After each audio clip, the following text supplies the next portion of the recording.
Simon Brown here. We're going to be talking our ETF Fridays. And one of the questions that I get often around ETFs, and a number of folks have asked that I delve into in one of the sessions, so doing today, is if you're buying an ETF, and let's take the S&P 500 as an example, should you buy it on the JSE or should you buy it on the New York Stock Exchange? What are the pros and cons for each of those? What are the differences between buying locally and buying in New York? And we'll delve into all the goods and the bads and the how we do it. If you've got questions, drop them into the Q&A box. I'll pick them up as we go through, or alternatively at the end of the presentation. So do you buy them in rands or do you buy them in dollars? And the first key point, and I'm looking here at the S&P 500, it's the same 500 shares in that index. You're buying the same thing, and that's critically important. You know, we're not comparing different ETF underlyings. I'll touch on that, but that is fundamentally different. The focus today is assuming that this is exactly the same index, and the S&P 500 is going to be my example through today. The key point is you've got the same 500 shares, and ultimately, as a South African in South Africa, earning and spending in ZAR, and that's an important point. I'm assuming that you earn and spend in ZAR. You ultimately have the same currency movement risks. What I mean by that is that the currency weakens. Eventually those dollars in New York, I'm assuming that if you're going to bring them home one day to spend for retirement or something, if you're going to go and live in New York or holiday in New York, things become different. But so you're going to get the same overall profit in terms of the S&P will move, the currency will move, and when you look at your profit and loss in rands and cents, converting whatever US dollar you've got back into ZAR, so no real difference. But tax treatment is different, and that is important. On the JSE, your total move is taxed when you sell. This includes the currency benefit. On the New York Stock Exchange, you would only pay on the ETF move. And why this is, if you take ZAR offshore today at, say, 1750, and you bring it back at 20, you've made money, but SARS is not considering that taxable. Now, this is, if you're trading FX or something, obviously it's different. But in the case of you just took ZAR offshore, you bought ZAR back again, you made a profit, no concern. So let's look at a hard example here. Let's say the S&P 500 is at 3,000 points and it adds 10%. So it moves to 3,300. You entered the position at 3,000. You exited at 3,300. If you're in New York, you've made 10% in your dollars, and you will be taxed on that 10%. You're taxed on worldwide profits. SARS wants their slice of that tax. The fact that the money sits in New York doesn't bother SARS in the least. They want their tax in South Africa in rands and cents, and you will submit that profit P&L statement and pay accordingly. In South Africa, you bought the same ETF at 3,000 and it moved to 3,300. But the rand at the same time moved from 1750 to 1925. So you actually made a 20% return. You made 10% on the move in the index, and you made 10% on the move in the currency. So you're being taxed on 20%. Now, I'm assuming that you've bought, you've sold, and that you're going to pay, let's assume it's a CGT tax. Let's assume it took many years for that move to happen. But you're paying tax on both the currency move and on the move in the index. And the reason is quite simple, because you bought it in rands and cents. And those rands and cents that you bought the ETF on the JSE is impacted by two variables: the underlying index, in this case S&P 500, and the currency move. Now, of course, the ZAR might have gone from 1750 to 1575, which is a negative 10% move. And on the JSE, you've got 0% return. You made plus 10 from the index, minus 10 from the currency, and you end up with zero. And someone saying, what about dividends? I'll touch that in a moment. For this illustration on this slide, I'm assuming that you have zero process of dividends. Now, truthfully, over the longer term, the ZAR will weaken by the inflation differential of the US and South Africa, and that's about 2 to 4% per year. But I very much stress that is over the long term, not over the short term.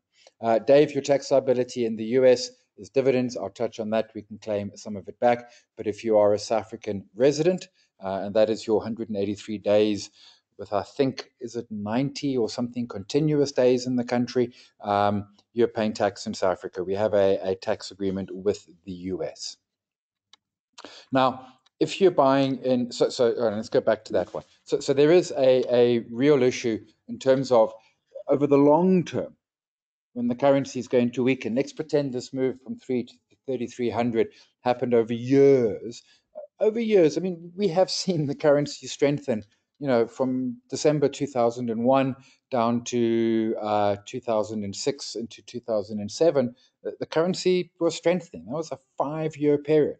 But, as I said, that inflation differential of around 2 to 4% difference, our currency is, in a perfect world, going to weaken by that. And if you take a very long-term dollar ZAR chart, going back 20 years, 40 years, you will see that that weakness is pretty much in line with the differences in our two inflations. If not, it would be arbitrage the heck out of it. There are also lower total expense ratios in the US. So VOO, which is the Vanguard ETF issued over the S&P 500, has a total expense ratio of 0.03. Our cheapest S&P 500 ETF in South Africa is the Signia SYG 500, and that has a total expense ratio of 0.16%. Now we're talking, literally the difference is 0.13, which is tiny. Absolutely. But the bigger issue is quite simply is that, if there's a difference of 0.13 and the debate is it in your pocket or somebody else's pocket, well, put it into your pocket. There's also an issue around estate duties, and do you need a will in the US? The person, the lawyer, whoever is been the executor of your estate, I think I got executioner there as in chop your head off. I mean executor. They want the original copy of your will. So, and that's most countries want the original copy. So you could have one will in South Africa, but then you would have to wind up the estate in South Africa. That'll take a year or so, and then once that is done, you can send a copy of that will to the US, and you can wind up your US estate. So it delays the process. The easy way is to have separate wills, one for your South African assets, one for your US assets. And then depending on value of US assets, there will be estate duty and the like. And I'm not the expert here, so I'm not going to delve deep into it. But there certainly is implications of that. So Dave is correct. Your estate needs to exceed 60,000 US dollars, which is currently, call it $1 million and change. So if you've got a small amount in the US, there's no issue about estate duty.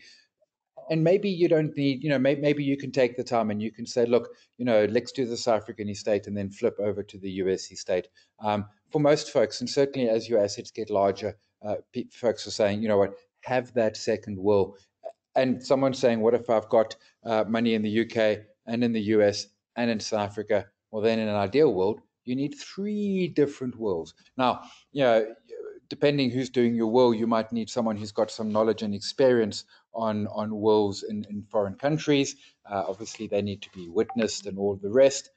So it's not, nothing to it. But certainly, your estate it's an important part of the process. And I know it's a singular event, and it is the end of your life.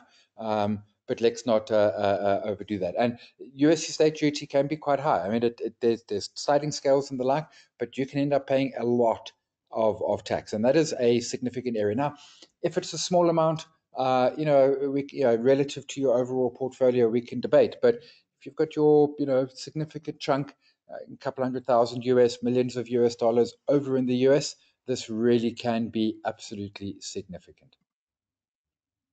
That's a cunning one. Serena says, have been advised to have 2 signed original wills so that you don't have to wait for master of the court in South Africa can send up front. Yeah, so I mean, that's actually a smart solution. I mean, I am not the estate duty expert here, but that sounds deeply cunning. As long as both wills are obviously exactly the same. And they can reference South African assets, they can reference US assets, and then you can speed up that process. Des, I'm with WebTrader Standard Bank. It is not all back to SA will. Des, not understanding your question, but it's your asset. So when you die, your worldwide assets are part of your will, but each jurisdiction, i.e. each country, is going to want to say, hang on a sec, we want to manage this and wind up. And I had always thought, and it turns out completely incorrectly so, I'd always thought that, your executor of your will in South Africa would manage the US component or the UK or Australia or wherever your other assets are. No. And that makes sense because there's different legal processes.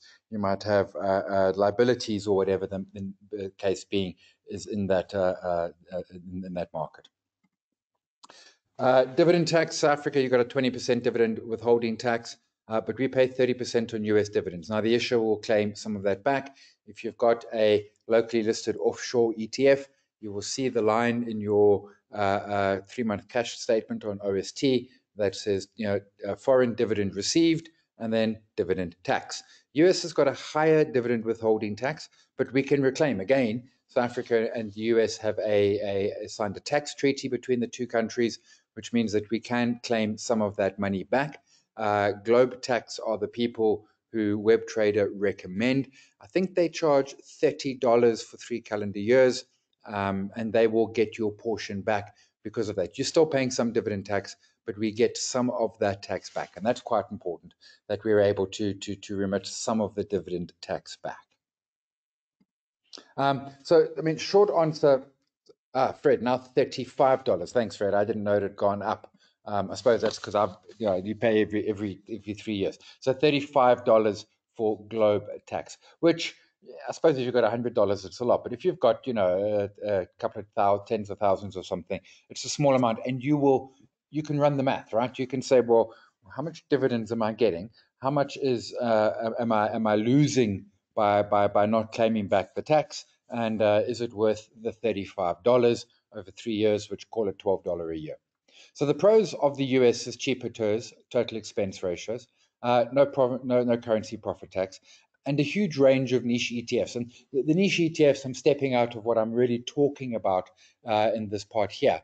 But certainly, the US has got in excess of 1,000 ETFs just in New York, whereas in South Africa's got just under 100. We spoke about health ETFs a couple of weeks ago, and quite simply, we don't have any in South Africa, but in the US, you can get an ETF on, almost anything. In my experience, when I've tried to go and find an ETF, I've always managed to find one out of the US. Cons is your estate, and that's not a con, but be aware of it. Offshore fees, you've got to move the money. The moving money incurs a cost, but it incurs a one-off cost. And certainly, the process of moving money offshore and the expense of moving money offshore is significantly better than it used to be. Also, maybe holding fees. In other words, what is your platform fee? Make sure that you understand your platform and your transaction fees. Typically, the US is cheaper, but double check. Obviously, no tax-free account for New York listed. So, the tax-free account is not a con; it's a great thing. But if you've got money in the US, you can't use that money for your local tax-free account. That is only in South Africa, and it is only for JSE listed ETFs. And then no local niche ETFs in the US. If you want the mid-cap, for example, you want South African bonds, although that might be, but certainly, there are top 40 ETFs in dollars in New York. So you can absolutely get that exposure. But the key point is that if you want those more niche ETFs. The hows are quite simple. If you're looking to buy offshore, Standard Bank WebTrader for your offshore, it is a proper, pure offshore play. In other words, your money physically moves to the US. It is now in dollars. It sits in the US in dollars and is a part of your offshore allowance. The first million every year you can move with no problem. The next 10 million, you need a letter from SARS, which they will give you, assuming your tax affairs are in order. For local ETFs, of course, it's standard online share trading, or if you are a Standard Bank client, you can use Autoshare Invest within internet banking. Question around WebTrader. Are you buying on the New York Stock Exchange, NASDAQ? Yes, you absolutely are. So what happens is this is proper McCoy. This is not synthetic. This is not quasi or anything like that. You are literally buying that ETF or that share or whatever it might be. You're buying it in New York on the stock exchange, Wall Street. You're paying it in US dollars, and it is the real McCoy, and you will get your profits in US dollars, and you will equally at the same time get your dividends paid in US dollars. EJ, it is Globe Tax is the name of the company, who will manage the process for you. So yeah, I mean, back in the day, and when I say back in the day, let's go back 20 years ago when getting money offshore was difficult and the limits were quite small. Getting an offshore brokerage account was difficult. Managing it was difficult. The tax treatment was difficult. My argument used to be broadly that, unless you were a serious high net worth individual, and we can debate what that is. But unless you were, a proper rich person, or alternatively, unless you were in someone who perhaps earns dollars, or at some point planned to spend the dollars, either because you were going to go and live in the US or because you were going to go holiday in the US, then really it was just easier and more practical to stay within the JSE. Now we sit in 2020 and we really, we might be the southern tip of Africa, and not able to buy any wine until Monday, but we still are, we're part of the global community now. And our ability to transact offshore in US dollars is truthfully as easy as our ability to transact onshore on the JSE in rands and cents. There's an extra step in that we need to convert our ZARs into US dollars, but that process is absolutely easy and perfectly available. So the question then comes, and so which is it? Which should we do? And the short answer is, if you want the S&P 500, the math is quite simple. You will do better in terms of your ultimate total profit if you are buying it in New York via web trader than if you are buying it in Johannesburg via online share trading. There might be reasons you don't want to, and those are perfectly legitimate depending on the individual, but you are better off in that space. Folks, if you've got questions, welcome to drop the cues in. Next Friday, which is the 5th of June, One Invest is doing what does a U and V-shaped recovery mean for your ETF investments. If you've got ideas what you want to cover in future Fridays, also for our Wednesday webcasts where we're looking at different aspects of the website and how it works. If you've got things you particularly think we should cover, then mail me, simon@justonelap.com. Those are our 3 that we do, and all the videos are going onto our YouTube channel. You can go to YouTube, you can search standard online share trading, no bank, just standard online share trading, and you will find the YouTube channel. How do I switch bank to transfer your money to trade in the USA? So WebTrader, if my memory is correct, uses Deutsche Bank. I don't think that has changed, but you're essentially sending it to a Deutsche Bank account. And if you're a Standard Bank customer, use Shift. The Shift app, it's great, it's easy, it's seamless, it's painless, it's absolutely lovely. Des, I'll check my email. It's a bit out of control at the moment, but sure thing. Can we do Monday afternoon? Because my Fridays are crazy and then it's weekend. Richard, if I'm not trading every 5 minutes, is it not possible to just use Autoshare Invest account? Richard, absolutely. So Autoshare Invest is, I was actually chatting with Brett Duncan. He's of online share trading, head of online share trading. I was chatting with him, I think it was Wednesday. And I remember when I joined Standard Bank, and I hadn't been a Standard Bank customer. I'd used the platform OST, but I banked with another bank. And Autoshare Invest existed back then, and it wasn't a bad product. It was moderately cheap. It did purchases on the 25th of the month. It did sales once a week. It was a perfectly fine product. But the new ASI is absolutely a top product. And what I mean by that is that, it's the real McCoy. You can do transactions anytime you want. You can do ad hoc. You can do scheduled. You can buy and sell as and when you want. The range of instruments available to transact is significantly wide. There is a reduced fee. So, Richard, the key point is that online share trading gives you those bells and whistles. And the question to you is, do you need them? Those bells and whistles are derivatives. Do you care about derivatives? Live prices, research, that sort of thing. And if you look at those and think, I don't need them for whatever reason, you don't need them, well, then Autoshare Invest. And what some people are doing is they belong to OST and they pay the $110 a month admin fee. And the reason they're happy to pay is because they want those bells and whistles. but they long-term buy and hold. So they transact in ASI. So Richard, you're 100%. Absolutely can't argue with that logic at all. Johan, pleasure. Thanks very much. Appreciate the compliment. Johan, can the US account be monetized cash in the USA, or does the money have to come back to rands? No, the money is left. So what you would do, you're with WebTrader, you've obviously given them a bank account, and that bank account is probably a ZAR bank account, I imagine. But there's nothing to stop you from opening a US dollar US bank account and then registering that as your WebTrader account and doing the FICA requirements for it, etc. And then quite simply, when you take money out of WebTrader, you pay it into the US. So you absolutely can do that. There are issues and limitations around non-citizens slash residents of the US opening bank accounts, and that is just a global crackdown on money laundering and the like. And I'm not the expert there, but that money, to the short answer, does your money that you've moved into the US need to come back to South Africa? No.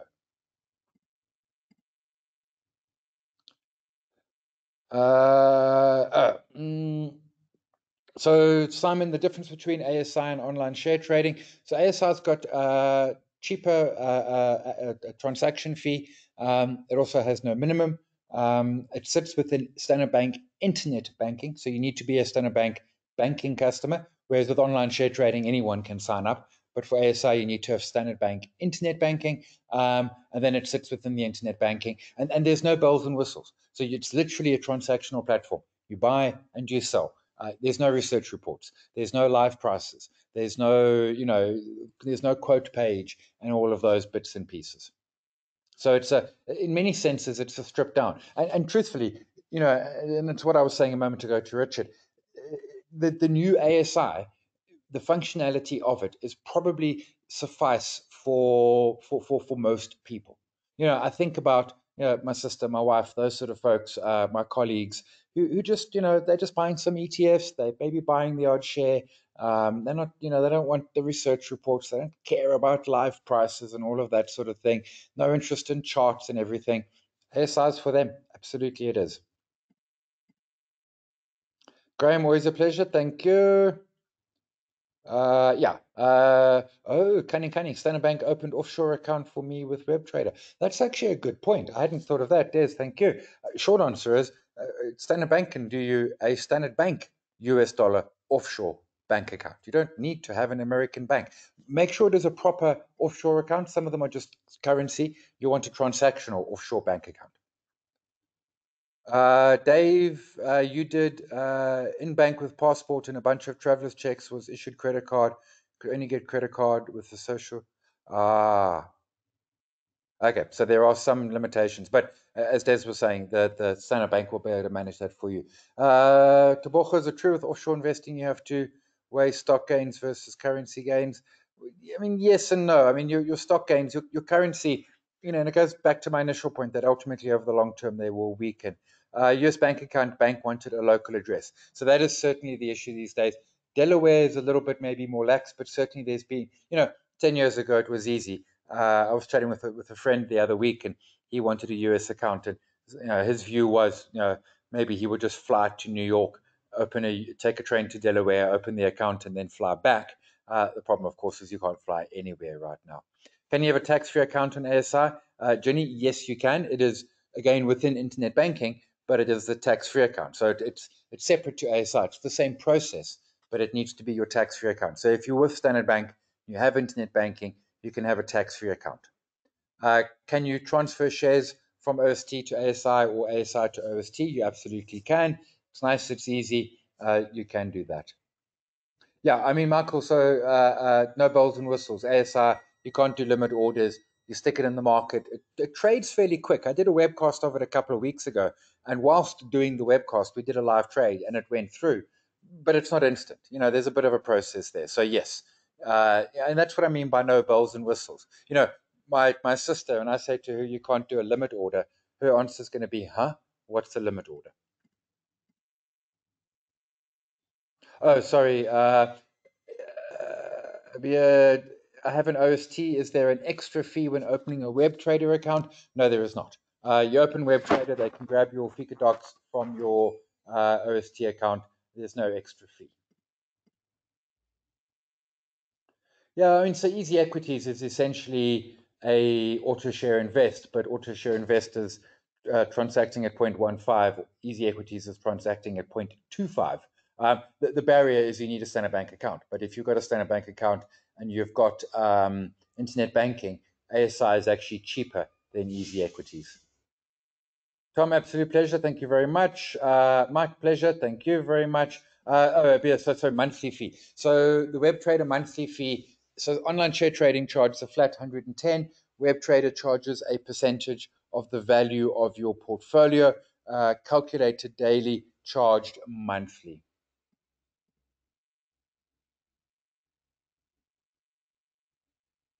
Julian, 2 webinars just didn't happen. Can a message not be posted so we don't hang around unnecessarily? Yeah, Julian, I know. I mean, so there's actually just been technical issues, and the problem is that unable. I know one was Garth, simply just unable to get into the process. So not even able. I appreciate what you're saying, and I agree with you. In an ideal world of communication, but in this point, couldn't even get in to get the list of attendees to mail them. We think we got it sorted because, as you can see, I am here, but I'm cognizant of that, yes. Serena, absolute pleasure. Herodotus, absolute pleasure. Thank you. There's Citus tax. I'm looking for a tax expert who makes everyone happy. Tax is always something which the experts are scared to talk about because it's so incredibly individual. So then I'm trying to find someone who can just do me a broad sort of view without going to the mechanics of it. Yep, Kirsty, yes, all the videos will be on the YouTube channel. Head to YouTube, search Standard Online Share Trading. You will find them there.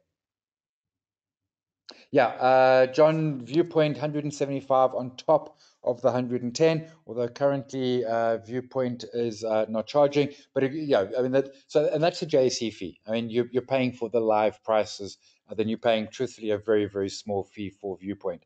But there, and I forget what the JSE fee is, but live prices unfortunately cost money. In an ideal world, they wouldn't, but they do. Julian, absolute pleasure. Ladies and gents, we're hitting our time. And so we will park it there. I'm not seeing any further questions coming through. Kirsty, it's a pleasure. That's